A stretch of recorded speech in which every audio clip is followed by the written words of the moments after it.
Image copyright Getty Images. A Japanese railway company made headlines after it apologized for sending a train off 20 seconds early.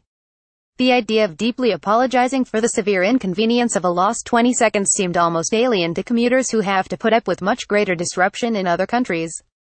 In Japan, the average high-speed bullet train arrives at its final stop just 54 seconds behind schedule, and that includes delays caused by uncontrollable factors such as natural disasters. If a Japanese train is 5 minutes late or more, its passengers are issued with a certificate. They can show this to their boss or teacher as an excuse for being late. But what if other countries' rail networks wanted to compare themselves with Japanese punctuality? It turns out to be a far harder task than you might imagine. When is a train on time? Most countries in the world publish statistics that show what percentage of their trains arrive on time. You might think that a train is on time if and only if it isn't late. But it isn't quite that simple. The problem is that, unbelievable as this may, there is no consensus on what counts as on time. Here's an example. The Swiss railway claims to be the most punctual in Europe. It says 89.7% of its trains were on time between January and October. Great Britain does not have the same reputation. But during the past 12 months, 88.3% of its rail services were on time. Does that mean British trains are almost as punctual as the Swiss?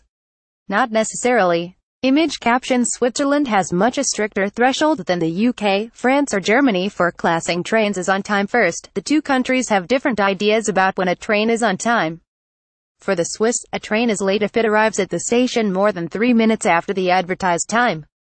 In Great Britain, it can be up to 5 minutes late and still count as on time, or up to 10 minutes if it's a longer journey. When you look at how many British trains were no later than 3 minutes, the figure is 83.7%. Secondly, the two countries aren't measuring the same kind of punctuality.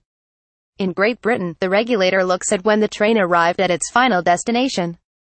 In Switzerland, they don't monitor the trains, they look at the punctuality of individuals. How late did each passenger arrive at whichever station they wanted to get off at? Network Rail, which is responsible for British rail tracks and other infrastructure, says it's working to be able to measure punctuality at every stop, not just the terminus. Whose time? It seems almost as though no two countries have the same standards on punctuality.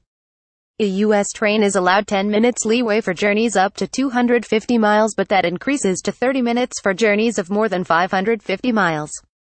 In Ireland and Northern Ireland, a train is on time if it's less than 10 minutes late. 5 minutes for Dublin Start Network. Australia's rail companies each have their own definitions of punctuality. In Victoria, trains have between 5 and 11 minutes leeway, while Queensland's trains have either 4 or 6 minutes, depending on the route. Meanwhile, Sydney Trains measures punctuality during only peak periods. In Germany, there are two kinds of on time. So far this year, 94.2% of trains have reached their final destination within 6 minutes of the scheduled time, and 98.9% within 16 minutes. Comparing the numbers is close to an impossible task, says Ben Condry, Associate Director of the Railway and Transport Strategy Centre at Imperial College London. Even if you consider only the percentage of trains on time, there are some very significant differences in measurements and definitions. Force majeure: are cancelled trains counted as late or excluded from the data altogether? What about trains which are partly cancelled? What if a replacement bus is provided? Are some types of delay excluded from the data, such as extreme weather, ill passengers, strikes? For example, Taiwan's high-speed rail company says 99.66% of its trains were on time in 2015, but that excludes trains that were delayed by factors outside the company's control.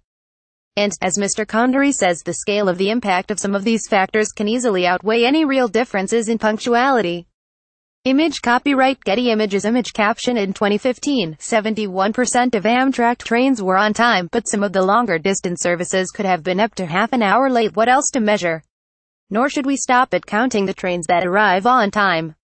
Umit Bidachi, professor of business performance at Heriot-Watt University, asks, when you are late, how late are you? Imagine two rail companies, both running 95% of services on time. What about the other 5%? Imagine in the first company those trains are seconds late, but in the second they're hours late. You want to see distribution as well. We might also want to look at the start of the journey, as well as the end.